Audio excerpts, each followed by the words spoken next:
Սիրելի հայրենակիցներ, հարգելի գործընկերներ, ասելիքը իհարկե շատ է, ու մինչև բուն ելույթիս անդրադառնալը ես չեմ կարող իհարկե չանդրադառնալ մի քանի հնչեցված մտքերի, հատկապես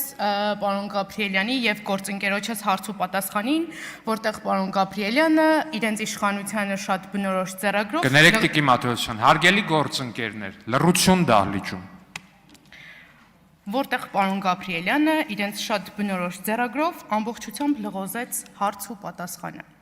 Անդրադառնամ պարոն Գաբրիելյան, ուրեմն երբ որ խոսում ենք Օլիմպ Ավանի մասին, պարոն Հարությունյանն էլ բարձրաձայնեց, Հայաստանի բռնցքամարտի, ծանրամարտի, ըմշամարտի, հավաքականների աշխարհի եւ Եվրոպայի առաջնություններից առաջ մեր հավաքականները հիմնականում իրենց ուսումնամարզական նախապատրաստական մարզումները իրականացնում են Օլիմպ Ավանում եւ այսօր մենք Օլիմպ Ավանին փոխարինիչ չունենք, այլընտրանք չունենք։ Սա նշանակում է, որ կարևոր ելույթներից առաջ մեր մարզիկները չեն կարողանում իրականացնել մարզումներ եւ այս պահին մարզումները կանգնեցվել են։ Ու դուք ձեր ելույթում նշեցիք, ասեցիք 8 տարվա ընթացքում մեր անվանի մարզիկների անունով ուրեմն մի քանի մարզադպրոցներ են բացվել, մինչև ես թվարկեմ, իմ ժամանակը չի հերիքի, պարոն Գաբրիելյան, իմ տեղեկություններով շահագործման հանձնվել է ընդամենը մեկ մարզադպրոց Արմավիրի Ջրառատ գյուղի Սիմեոն Մարտիրոսյանի անվան մարզադպրոցը։ Ես մնացած անվանի մարզիկների անվան մարզադպրոցների մասին փորձեցի տեղեկություններ գտնել, դրանք կամ ժամկետների խիստ խախտումներով են, չեն հանձնվել շահագործման, կամ էլ պարզապես մնացել են թղթի վրա։ Ու ես հիշում եմ 2018-ին իշխանության գալու ժամանակ դուք ասում էիք, որ Հայաստանին պետք է ազգային մարզադաշտ։ Ես կարծում եմ 8 տարին բավարար էր, որ մարզադաշտ ունենանք, ինչը հիմա այս պահին չունենք։ Ու պարոն Հարությունյան, խոսելով սպորտից, գնահատում եմ ձեր գնահատականը, որ սպորտը շատ կարևոր է մեր երկրի համար, այո մենք էլ ենք այդպես համարում, ու համոզված եմ, որ տեղյակ եք, որ մեր առաջնորդը 2009-ից 2017 թվականներին առանց որևէ նկրտումներ ունենալու հայկական ըմբշամարտում նվիրատվություն է արել մոտ 12 միլիոն դրամ, որից հետո հայկական ըմբշամարտում դոլար, կներեք, դոլար, այո, որից հետո հայկական ըմբշամարտը ունեցել է աննախադեպ ձեռքբերումներ։ Մենք անկախ Հայաստանի պատմության մեջ ունեցել ենք 2 օլիմպիական չեմպիոն, որից հետո այս նվիրատվությունից հետո է եղել 1 օլիմպիական չեմպիոնը, չեմ խոսում 2 օլիմպիական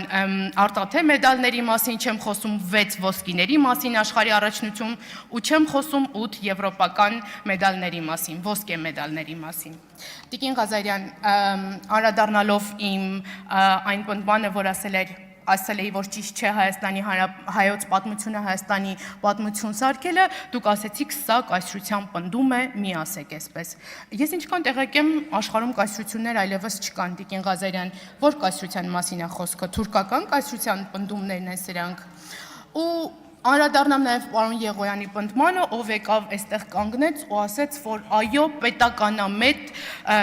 իշխանամետ կուսակցություններն են պետականամետ եւ իշխանությունն է պետություն։ Ոչ, պարոն Եղոյան, իշխանությունները գալիս ու գնում են, իսկ պետությունը մնում է։ Ինչպես եւ դուք իշխանություն եք, եկել եք, պետքա գնաք, իսկ պետությունը մնալու է։ Անցնեմ բուն ելույթիս։ Այսօր պարոն Գաբրիելյանի տեխնացությունը քննարկելուց ես շատ չէի ուզում ռազմավարություն, հայեցակարգ, չափորոշիչներ, այս գեղեցիկ բառերը օգտագործել, որոնք տարիներ շարունակ լսել ենք այս ոլորտը համակարգող մարդկանցից։ Ու որովհետև ես ուզում եմ այսօր խոսել արդյունքների մասին։ Ու ինչքան էլ ձեր իշխանությունը այս քաղաքականությունը վարում է բարեփոխումներ, արդյունավետ կառավարում, վերակազմակերպում, այս ամեն ինչի հետևում իրական մարդիկ են, պարոն Գաբրիելյան։ Երեխա է, ում գյուղի դպրոցի ճակատագիրը այսօր անորոշ է։ Ուսուցիչ է, ով քաղաքական կարծիք արտահայտելուց հետո մտածում է իր նկատմամբ դիրքորոշումը կփոխվի, թե չի փոխվի։ Դասախոս է, ով 23 տարի մայրբուհում դասավանդել է, իսկ այսօր էլ չի դասավանդելու իր քաղաքական հայացքների պատճառով։ Սպորտսմեններ են, մշակութային գործիչներ են, արտիստներ են, ովքեր իրենց իշխանամետ չլինելու պատճառով հայտնվել են լուսանցքից այն կողմ։ Հենց այս է պատճառով, որ ես այսօր ունեմ ձեզ հստակ հարցեր։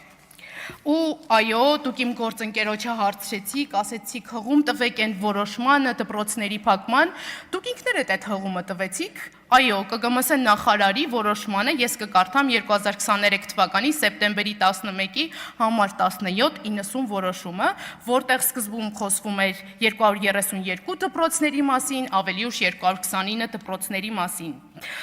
Ու միայն Շիրակի ու Սյունիքի մարզերում յուրաքանչյուրում 48 դպրոցի մասին է խոսք գնում ու համապատասխանաբար 1622 երեխաների եւ 1053 աշակերտի մասին։ Էլ չեմ խոսում ուսուցիչների մասին, թե ինչքան ուսուցիչ է գործազուրկ մնալու ու ուսուցչական կազմ 2000-ից ավել։ Ու այո, կրթության նախարարությունը հայտարարեց, որ 2026 թվականին փակվող դպրոցների մասին տեղեկատվությունը իրականությանը չի համապատասխանում։ Ուրեմն եկեք բառախաղեր չտանք։ Եկեք չասենք, չեն փակվում, միավորվում են, չեն լուծարվում, իրավաբանական ինքնուրույնությունն են կորցնում։ Ստեղ ամենակարևորը մի հարց է. երեխան գնալու է իր համայնքի դպրոց, թե բնակավայրից բնակավայր է տեղափոխվելու։ Որովհետև Գյուղում ապրող ծնողին հետ չի հետաքրքրում, օրինակ դուք իրավաբանական ինչ տերմինով ես կանվանեք, կասեք, չգիտեմ, վերակազմավորվում, միավորում, իրեն հետաքրքրում է սեպտեմբերին իր երեխան այդ դպրոցի դուռը բացելու է, թե չէ։ Ու այստեղ շատ կարևոր է անդրադառնալ, գործընկերներս էլ անդրադարձան, ես էլ եմ շատ ուզում անդրադառնալ սահմանամերձ ու փոքր գյուղերին։ Որովհետև օրինակ, այո, պարոն Գաբրիելյան, Երևանում շատ հեշտ է կանգնել ամբիոնում ասել 50 հոգանոց դպրոցները լավ դպրոցներ չեն, կամ օրինակ Excel աղյուսակում, մի աղյուսակում գրել դպրոցների անունները, մյուսում ծախսերը, ասել արդյունավետ չի, եկեք փակենք, լավ չի։ Բայց սահմանամերձ գյուղերի համար սա ռազմավարական նշանակություն ունեցող խնդիր է։ Երբեմն այս դպրոցները գյուղում աշխատատեղեր են, երբեմն երիտասարդ ընտանիքներին պահելու միջոց են, երբեմն պետության վերջին ներկայությունն են այս դպրոցներում, ու գիտեք ինչի է կարևոր սահմանամերձ գյուղերում այս խնդրին խիստ անդրադառնալը, որովհետև այս են տեղերն են, որտեղ Հայաստանի Հանրապետությանը մարդիկ են պետք, պարոն Գաբրիելյան, որտեղից պետությունն է սկսվում, ոչ թե կանգնել ու հայտարարել, որ օրինակ 50 հոգի է, ինչ ենք անում, որ ու երբ որ խոսում ենք ծախսերի մասին, եկեք հասկանանք, որ այդ 50 երեխայի համար պետությունը ոչ թե պետք է կրճատի ծախսերը, այլ պետք է շատ ավելի շատ ծախսի։ Ու այստեղ ինձ շատ հետաքրքիր է ձեր դիրքորոշումը, խնդրում եմ անպայման ձեր եզրափակիչ ելույթում այստեղից կանգնել ու հայտարարել, որ օրինակ ձեզ համար սրանք ռազմավարական խնդիրներ չեն, որ օրինակ յուրաքանչյուր դպրոցի վերամիավորումից առաջ դուք հիմնավորումները կկարդաք, կհասկանաք, որ ժողովրդագրական, անվտանգային ոչ մի խնդիր այնտեղ չունենք։ Ու ես կարող եմ հուշել, Տիկին Գրիգորյանն էլ իր ելույթում ասեց, որտեղից սկսել, օրինակ Սյունիքի մարզի Արծվանիկ գյուղում տարել այդ միավորված կրթահամալիրը, որտեղ պետքա բոլոր երեխաները դասի գնան ըստ ջրամբարի եզրին եք կառուցել։ Օրինակ, ինձ հետաքրքիր է, թե Դավիթ Բեկից ոնց են երեխաները մի հատ այդ գյուղ հասնելու, համայնք հասնելու, հետո էլ ջրամբարի ծայրին հասնեն, որ գնան դպրոց։